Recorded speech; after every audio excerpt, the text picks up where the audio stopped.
The information shared on LightBody Radio is for educational and informational purposes only. The content of this podcast is not intended to be a substitute for professional medical advice, diagnosis, or treatment. Always seek the advice of your physician, licensed healthcare provider, or qualified wellness practitioner with any questions you may have regarding a medical condition or health goal. Dr. Lara May, her guests, and affiliates do not claim to cure, prevent, or treat any condition and are not responsible for any actions taken based on the information shared in this podcast. By listening to this podcast, you acknowledge that you are responsible for your own health decisions and that any actions you take based on the content are at your own discretion and risk. Thank you for tuning in to LightBody Radio.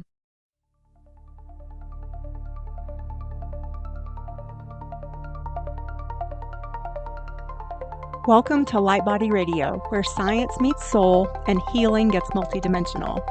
I am your host, Dr. Lara May, functional medicine pharmacist, master intuitive Reiki channel, and certified life and health coach. Here we decode root causes, transmute stuck energy, and empower your full spectrum healing journey, body, mind, and light body. This isn't just wellness, it's awakening, grounded in science, guided by spirit, and designed for your evolution. Let's rise and radiate. Welcome to the next level of you.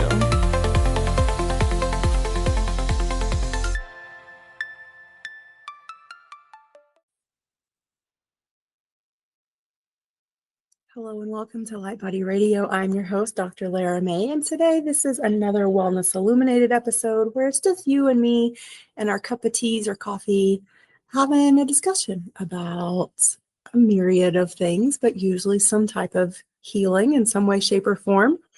And so today I would like to really talk about how healing is not a checklist. And it's not just another lab test or detox diet or, any of the other sort of one-off things that we do. And it might not seem like one-off, but, one of those things that we do for a discrete period of time, and then we feel like we've completed it and moved on. Healing is a process of becoming and remembering who we are underneath all the layers of stuff, all the layers of trauma, all the layers of self-doubt, all the layers of stress, all the layers of the obligations, the expectations that we've both put on ourselves and other people have put on us, and we've chosen to take it on, whether or not that choice was conscious or not. It's always a choice. And so in this episode, I'm going to share with you how I coach my clients to that deeper level of healing and the why. Because, functional medicine lab testing is amazing. It can really get to the root cause of what's going on in our biology and our physiology. But for true healing, growth, transformation, and change, we need to dive a little deeper. We need to scratch below that surface of even though the functional lab testing does go deeper than typical just allopathic lab testing, it's still kind of just scratching the surface of what's really going on. And so we're going to talk about what it is that actually leads to that transformation and really sort of determines your real life, your whole life experience. And so we're going to talk about that missing link that is missing in most people's search along their healing journey. And what is that? Well, really, it's the power of thought work, how mindset, energy, and physiology come together to create lasting change. So let's get ready to explore together. So what does it really mean to move beyond a protocol? And this first little piece of today's episode is talking about why healing isn't just a protocol. Healing is so much more than a protocol. And so most of my clients come to me when, they feel like they've done everything right. They've done everything that their doctor has told them to, and they're still not feeling better. They're still not seeing change. Sometimes their labs can actually look worse, or they're feeling worse, and they've been to specialists. They've sort of been there, done that, and they're frustrated, and they're looking for something that's really going to make a difference. They've changed their diet. They've taken all the supplements. They followed the plan, and yet they still don't feel like themselves. They still feel exhausted, inflamed, anxious, disconnected from joy or whatever brings them happiness in life. And the truth is that they are not broken. We are not broken when we're not feeling our best, but we do go into this sort of mode of protecting and kind of hiding, if you think about it. And so our body doesn't lie. That's the one thing I think that we don't talk about really enough, is like all of these things that we see as a symptom or what's quote unquote wrong with us is actually our body trying to communicate. And when we only look at this from a physical standpoint and we only focus on what's out of balance without addressing the emotions, thoughts, and energy underneath it, then we're missing the full story. Because we can't supplement our way out of a mindset that's keeping us sick or keeping us stressed out or keeping our nervous system in fight or flight mode. And I cannot tell you just even this week how many both clients and friends and family members I've talked to that, you can tell by the way someone talks where they live on a daily basis in terms of their stress level. And when we start to realize it's our thoughts that are creating our stress, then at first we're probably going to be in denial and say, no, it's all these outside factors that are creating our stress. But really it's not. It's the outside factors are just a circumstance. And it's our thoughts about that circumstance that's creating the feeling of stress. And so we have control over our thoughts if we choose to become aware and tune in.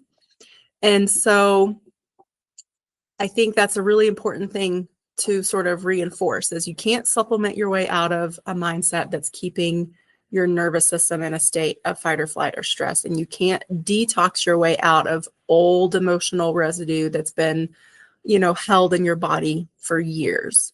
And what needs to happen is we need to, number one, find where we're storing it in our body. And then number two, also dive deep into that thought work. So healing happens when our biology, our beliefs, and our energy field are all in harmony and working together in concert to help each other, to support each other.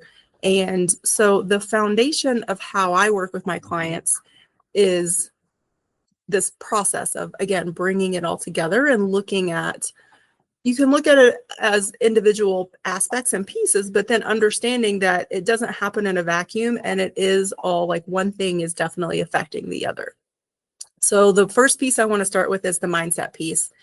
And I sort of already alluded to it, and we've talked about this before on the show, but I definitely think it's one of the most powerful things.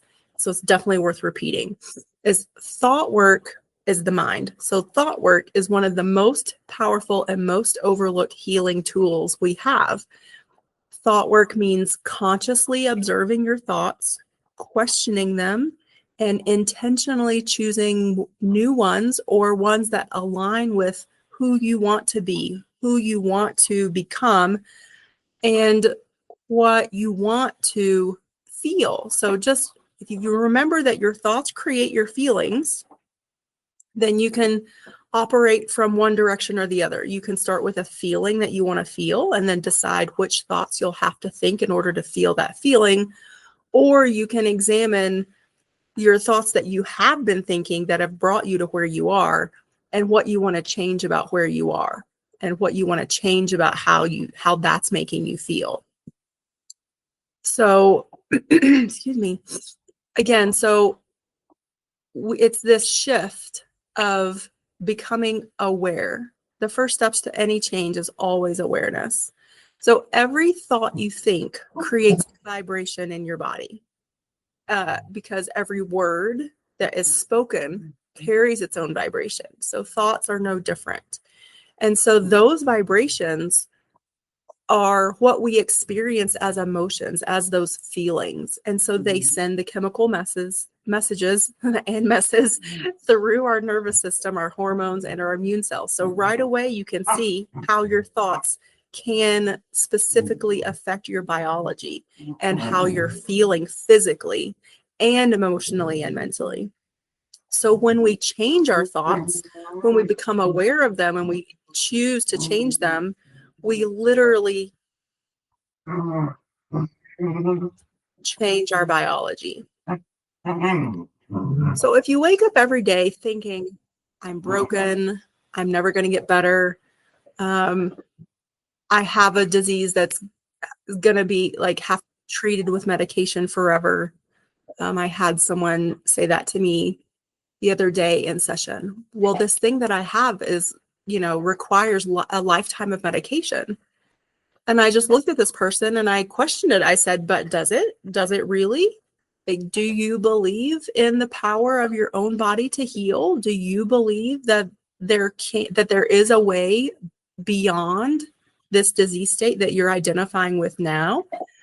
And I think it's really important to question these mantras and these beliefs that are placed on us from institutions like Western medicine, or it can be, different thoughts and beliefs from religious organizations or political organizations, like whatever it is.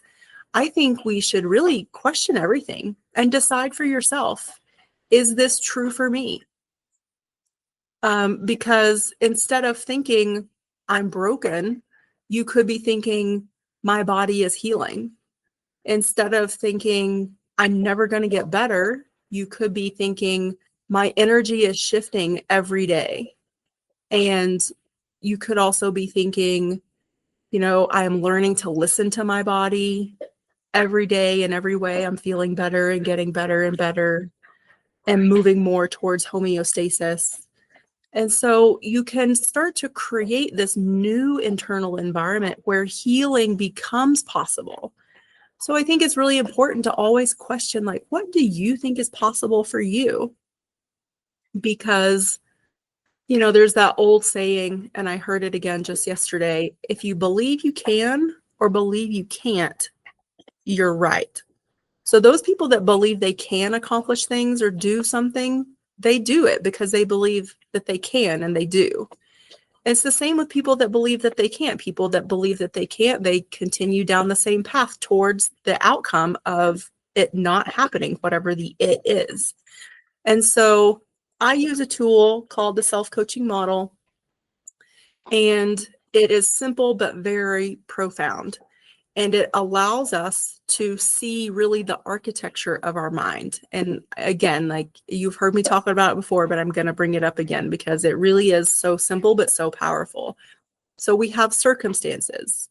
And so that is something neutral that is happening. It could be a diagnosis. It could be a lab result. It could be a comment someone made. It could be a statement of a relationship dynamic. But it is what it is. It's neutral. And then you have the thoughts about it. So the story you tell yourself about this circumstance. And that, all those little thoughts is what creates the feeling, the emotion that story carries in your body. So whether, let's say, you're going through a divorce or a breakup. So that is a circumstance. And you could have a lot of different thoughts about it. You can have a thought like, this is devastating. You can have a thought of, I am heartbroken. You could have a thought of, I'm, angry. And you can see, like, I'm listing these thoughts as statements that are stating some emotions, but they're really just thoughts. And so those thoughts are creating or reinforcing emotions that you're having, versus if you have a thought like this is a new beginning, or, this is better for both of us in the end, or we can both be happier, healthier people apart. Whatever, the thoughts are that can help you create a different feeling, a more positive feeling.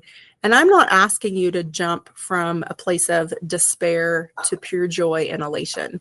That's really not actually even realistic. But there is a scale and a gradient of moving from despair to joy. And we can use our thoughts to move along that scale. And when we move along the scale, then, because what comes after feelings? Well, our actions. We react and act or don't act based on how we're feeling. So if we're feeling despondent, sad, alone, depressed, then what are we going to do? A lot of times nothing. That's when we like curl up on the couch, or we hide under the blankets, or maybe we sleep all day. So we're literally not doing anything, but it's that lack of action is still creating a result. And that result is the outcome that ultimately reflects your original thought about that circumstance. So it's a beautiful feedback loop. And when we change our thoughts, when we change our feelings, our action shifts, and so do our results. So most people try to heal by changing the result. They chase a new plan, they chase a new practitioner, find a new practitioner, a new pill, a new protocol, whatever it is. But real change happens when you go back up the chain and you work on the thought that started it all, or you at least unearth it and figure out what it was. So for example, if you're thinking like, I'm always going to have this disease, and that could lead to the feeling of hopelessness. When you feel hopeless, you don't take aligned action. Maybe you don't eat well, and maybe you don't, have a self-care practice. Maybe you don't meditate. Maybe you don't even go for a walk because you feel like, well, I have this disease. There's nothing I can do about it. I just got to take the medicine that the doctor told me to take, and essentially like wait till I die. Like that's going to be my life, and that could be true if you choose those actions from those feelings and thoughts, but it doesn't have to be. That keeps you stuck. And again, like you'll see that it reinforces that original thought of I'm always going to have this disease. But if you can shift it to it's possible for me to heal, or I'm learning how to exist with these new healthy practices, or healing is a process and I'm on the journey, whatever that new thought could be, it could be small but powerful. So you start to feel possibility, and that emotion can inspire you into more supportive actions for yourself. So you start noticing subtle improvements. You start to trust the process more, and the new thoughts become your new reality. And so this is how I help my clients to step out of victimhood and into empowerment, by helping them realize that their thoughts are creating their healing environment every single day. And honestly too, their thoughts are also creating their illness. And that's a hard pill, for no pun intended, for a lot of us to swallow. But as soon as we take responsibility and accept that fact, then we can move forward. Then we can, again, realize how we came to be where we are and why, and then what we can do to change it. And that is true power. And so, I don't want any of us to come to this through the lens of self-judgment or beating up on ourselves. This is all about self-discovery, awareness, self-compassion, self-love, non-judgment. And so we've all been there, because we've all been conditioned essentially the same by society and by growing up in this Western world. I mean, maybe it's maybe some of you out there listening grew up in more of an Eastern tradition and environment and don't have the same approach to things. And God bless you. I'd love to talk to you about that difference. But if most of my listeners grew up in the Western world, and we have been taught really to give our power away.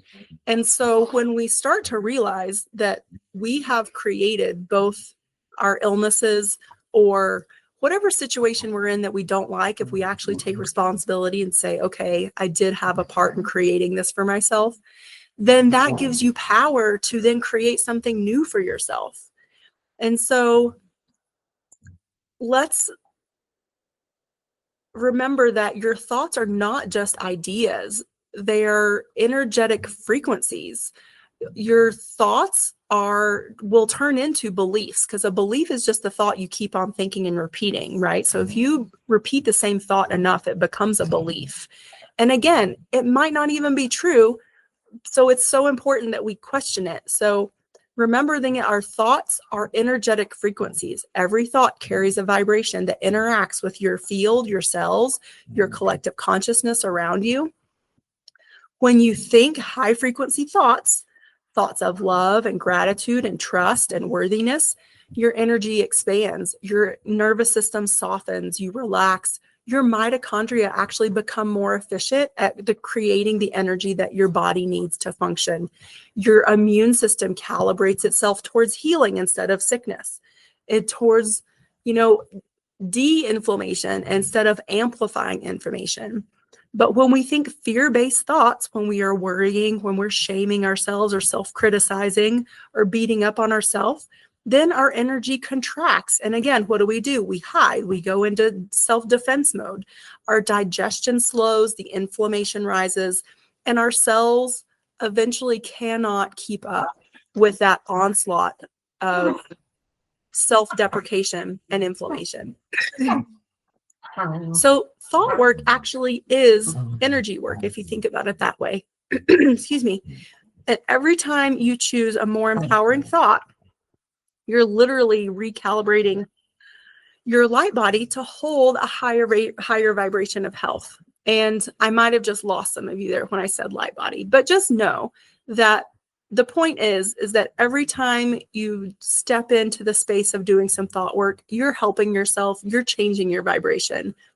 And that's what's the most important thing to take away here. And so I combine the mindset work with other things like guided visualizations and intentional ways that we can move into the inner awareness of our body to figure out, okay, where am I storing these things? Where am I holding it? How is it showing up for me as a dis-ease or an imbalance? And what can we do to clear out those stagnant frequencies in the body or those thought patterns? And so it starts with awareness, again, uncovering what's really going on. So not just the lab values, but the emotions, the patterns, the beliefs driving the manifesting of symptoms, and asking the question, what is my body trying to show me? Instead of just, again, assuming that whatever you're feeling is a symptom, what else is it trying to tell you? And then once we've identified what's out of alignment, then we go in and we start the realignment work. And we start the shifting work. And so that could be meditation, that could be energy practices like Reiki. It could be, sorry guys, if you can hear my dogs, they're playing, but not very quietly. And I don't know why they choose to do it right underneath me. Anyway. And from that place of alignment, then we go into action. So what actions can we take again to create a new journey for ourselves? So this could be the nourishing foods, the gentle movement, breath work, journaling, supporting my clients through creating healthy boundaries for themselves. And so as I close up today, I want to invite you into a simple reflection practice. So if you can, come to a quiet seat and close your eyes. If you're driving, please don't do this right now. You can do it with your eyes open because it's just a little reflection. Take a deep breath. place your hands on your heart and just ask yourself, what thought has been keeping my body in tension or fear? What could I choose that feels just 10% more peaceful and true? So again, it doesn't have to be a giant leap. It's just one small step that gets you closer to trust and closer to alignment. So maybe the thought is, my body knows what to do, or healing is happening, even if I can't see it yet, or I'm learning to listen to my body. These small shifts is where true healing begins. So I want to thank you for joining me today. And if this episode resonated with you, please share it with someone who's ready to heal on a deeper level, or maybe they're just scratching the surface and this will be your gentle nudge to them. And if you're ready to experience this trust transformation firsthand, you can reach out to me at drlaramay.com. And you can learn more about my coaching, the energy healing sessions, my functional medicine programs. And remember that your thoughts create your reality. Your body is always listening, and you are your own best healer. So I will talk to you guys in the next episode. Thank you for joining me on LightBody Radio, where functional medicine meets intuitive healing and transformation happens on every level. If this episode resonated with you, please like, share, and if you're ready to go deeper, visit drlaramay.com to book a functional medicine consultation or an intuitive healing session. Whether you need to rebalance your body, clear your energetic blocks, or reconnect with your soul's purpose, I've got you. You can also follow me on Instagram or TikTok at Dr. Lara May for daily inspiration, energy updates, and healing tools. Remember, your healing is multidimensional, and so are you. Until next time, honor your body, trust your intuition, and activate your light.